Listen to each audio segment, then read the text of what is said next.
been following this series, you know I'm obsessed with the sprint. I love the tension of a 3-mile stage at STPR, where a single late apex means you end up with a tree where a radiator should be. We measure success in tenths of a second. The crews know every rock, every crest, and every spectator point because they've driven them twice during Recce. But what if you took away the trees? What if you took away the pace notes? What if instead of a 3-mile sprint, your next stage was 300 miles of absolutely nothing but desert? Welcome to the world of Rally Raid. To the uninitiated, Rally Raid looks like a desert vacation gone wrong. To the rest of us, it's the endurance athlete of the off-road motorsport world.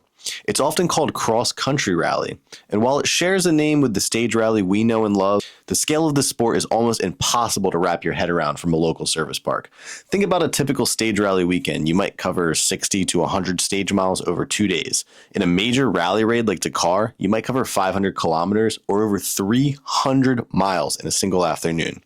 And you'll do that for 14 days straight.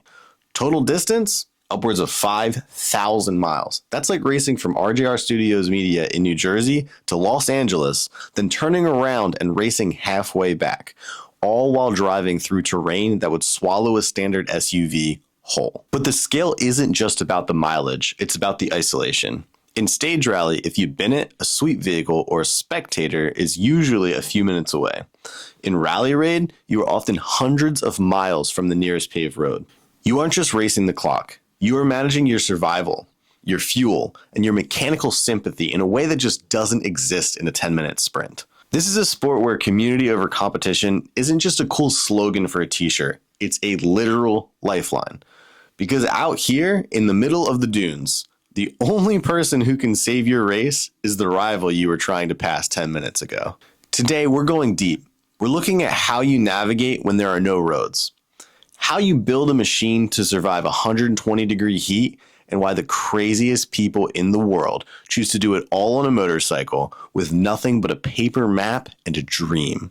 In stage rally, we have a saying, the driver is the muscle, but the co-driver is the brain. A co-driver reading back notes they wrote during Recce, they know exactly what's behind every blind crest because they've already seen it at 30 miles per hour.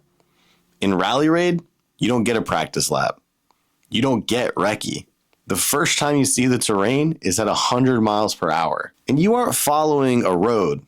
You're following a road book. Now you might ask, what is a road book? It's a scroll of paper, or increasingly a digital tablet, filled with tulip diagrams. It doesn't tell you to turn left at the oak tree. It tells you that at kilometer 142.6, there's a V-shaped gully. It tells you to leave that gully on a cap heading of 245 degrees. That's where the raid in Rally Raid comes from. It's an old military term for a scouting mission. You aren't just racing, you're navigating. If you're the co-driver, you aren't just a metronome, you're a human GPS. You have to account for wheel spin, because if your tires are spinning in the sand, your odometer thinks you've gone further than you actually have. If your mileage is off by just 100 meters, you might miss the hidden waypoint you're required to validate. These waypoints are the invisible checkpoints of the desert. You don't see them, but your GPS tracker does. If you pass within 200 meters of one, it pops and it counts. If you miss it, that's a 15-minute penalty. If you miss a control point, there are even bigger penalties. And then there are the dangers. In stage rally, a caution might mean a big rock. In Rally Raid, a danger 3 is a God help you moment. It's a literal cliff or drop off into a dried up riverbed that will rip the suspension off of a $500,000 prototype in a heartbeat. The navigator has to call that out while being bounced around like a rag doll in a dryer. They're looking at the screen, looking at the compass, and looking at the terrain, all while trying not to get motion sick at triple-digit speeds. Not to mention the fact that in modern Rally Raid, they only get the roadbook 15 minutes before the races, so there is no practice reading the notes. Imagine trying to read a complicated IKEA manual while someone is shaking your chair, screaming, "Go fast," in your ear. That is the reality of Rally Raid navigation. It turns the race into a high-speed game of connect the dots, where the dots are invisible, and the penalty for a mistake isn't a reset button. It's getting lost in a place where the sun is your only landmark. In almost every other form of racing, the grid is uniform. In F1, you race other open wheelers. In Stage Rally, you're racing cars that at least vaguely look like something you'd see in a showroom. But Rally Raid? It's a motorized circus. It's the only place in the world where a guy on a dirt bike might get overtaken by a 10-ton truck that looks like it belongs on a construction site. And they are all sharing the exact same track at the exact same time. Let's break down the hierarchy, starting with the heavy hitters. T1. These are the prototypes. They look like SUVs, but they are tube chassis spaceships. Think Audi, ProDrive, or the Toyota Hilux. These cars have 14 inches of suspension travel and tires so big they make a 35-inch Raptor tire look like a spare for a Miata. This is where the millions of dollars live. Then you have the T3 and T4 classes, the lightweight prototypes and SSVs. If you've ever seen a Can-Am Maverick or a Polaris Razor at a local trail, this is their final form. This class has revolutionized the sport. It's the grassroots entry point. You can buy a competitive SSV for a fraction of a T1's cost, and because they're so light, they can actually beat the big cars in the tight, technical dunes. But then, there's the T5 class, the trucks. These are 20,000-pound behemoths with 1,000 horsepower. They were originally designed as fast assistance mobile workshops that carry parts for the faster cars. But eventually, the truck drivers realized they were fast too, and now they have their own category. Seeing a 10-ton truck catch air over a dune at 90 miles per hour is something your brain refuses to process the first time you see it. Finally, we have to talk about the Malle Moto class, formerly known as Original by Motul. In my world, we talk about community over competition because we help each other in the service park. But these bike riders take it to a level that borders on insanity. They have no team, no mechanics, no motorhome. Everything they own for 2 weeks, their tools, their tents, their spare parts, has to fit into one small metal box that the organizers move from camp to camp. They race for 10 hours and then they spend all night in the dirt under a headlamp changing their own oil and tires. To me, these riders are the heart of the sport. They aren't there for the prize money. They are there to see if they can survive. It's the purest expression of the raid spirit. Just one person, one machine, and the horizon. All right, guys, feeling exhausted after working on the car for a couple of days. Typically, this is when I would grab an energy drink, but this is a great time to talk about one of our first partners on this project, GetGateDrop Gummies. They're essentially energy gummies that come from people that came from the racing world. Each one comes with 25 milligrams of caffeine. So, of course, we're gonna go for that full send. If you wanna pick some up for yourself, be sure to use code RJRstudios10 for 10% off. In my world, the world of stage rally and rallycross, we build for impact. We build for the big hit. We want the car to survive a jump or a deep pothole on a forest road. But in stage rally, the stages are short. The drivers might push the car for 10 or 15 minutes at a time. And after a few stages, they go back to the service park, where a crew of mechanics can swarm it with impact guns and fresh fluids. In Rally Raid, the big hit isn't the problem. The heat is the problem. The sand is the problem. And the distance is the predator. Let's talk about Fesh-Fesh. It's a fine, powdery silt that looks like solid ground, but behaves like water. When a 5,000-pound T1 car hits it, a cloud of dust finer than talcum powder explodes. If that dust gets into your intake, your engine is a boat anchor in 5 miles. To fight this, these cars don't use air filters. They use centrifugal pre-cleaners. They literally spin the air at high speeds to sling the heavy sand particles out before the air even touches the filter. It's a specialized bit of kit you'd never see on a WRC car. But in the desert, it's the difference between finishing a stage and being stranded for the night. Then there's the suspension. In stage rally, your dampers get warm. In Rally Raid, they reach 200 degrees. They are basically deep frying their own internal seals. To survive 300 miles of continuous pounding, these shocks are massive. Think 50 to 70 millimeters in diameter, with external reservoirs filled with nitrogen and cooling fins. They have to manage mechanical sympathy.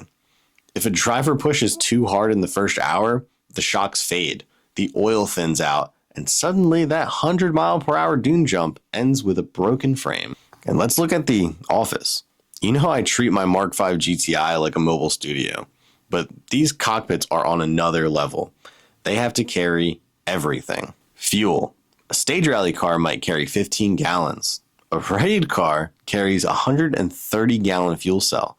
Why? Because sand driving kills your miles per gallon, and the nearest gas station is 400 miles away. Water. Regulations require every driver to carry liters of emergency water and a survival kit. Onboard jacks. Most of these cars have integrated hydraulic jacks. If you get stuck in a dune or blow a tire, you don't use a floor jack. You hit a button, the car lifts itself, and you swap the wheel in 60 seconds. Building a rally raid car isn't about making it the fastest machine on the planet. It's about making it the hardest to kill. You're building a fortress on wheels that has to stay refrigerated while driving through an oven. If you want to see the soul of rally raid, you don't look at the dunes at noon. You look at the Bivouac at 2 a.m. In stage rally, you have a service park. It's usually a parking lot or a field where teams set up easy ups for a few hours. But in rally raid, the Bivouac is a nomadic city. It's 3,000 people. Drivers, mechanics, medics, and media moving 400 miles every single night. Imagine teardown, travel, and setup all while the race is actually happening. It is a logistical miracle. But here's the thing that really resonates with the RJR Studios media philosophy: community over competition. In most professional sports, the top teams are walled off. They have secret data and secret setups. But in the Bivouac, the desert is the common enemy. We have seen factory Audi mechanics, guys with unlimited budgets, walk over to a privateer who's struggling with a broken weld and hand them the parts they need to stay in the race. Because in the desert, finishing is the victory. The Dakar Spirit is the unspoken rule that you never leave a man behind. Think about the mental toll. You've been in a vibrating 100-degree cockpit for 10 hours. You're dehydrated, your back is screaming, and you just found out your teammate crashed out.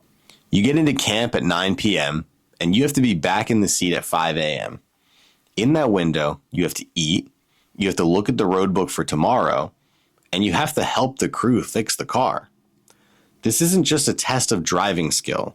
It's a test of human temperament. If you can't stay calm when the gearbox is on the ground at midnight and the sand is blowing into your eyes, you won't make it to the podium. This is where the raid becomes a family. You're all suffering together. And that creates a bond that you just don't get in a series where everyone goes home to a hotel at the end of the night. It's the ultimate expression of why we do this, to see how far we can go when the odds are stacked against us, and who's going to be there to pull us out when we get stuck. By now, you're probably thinking, this is incredible, but I live in New Jersey, not Saudi Arabia. How do I actually see this for myself? The good news is that rally raid, or desert racing, is having a massive moment right here in North America. You don't have to fly halfway across the world to experience the Dakar Spirit. If you want the closest thing to the Dakar experience on this continent, you look at the Sonoma Rally in Mexico. It's held every March, and it is a literal Road to Dakar event. It's where North American drivers go to prove they can handle the massive dunes and the complex navigation we talked about earlier. Then you have the legends, the Mint 400 in Las Vegas and the Score Baja 1000.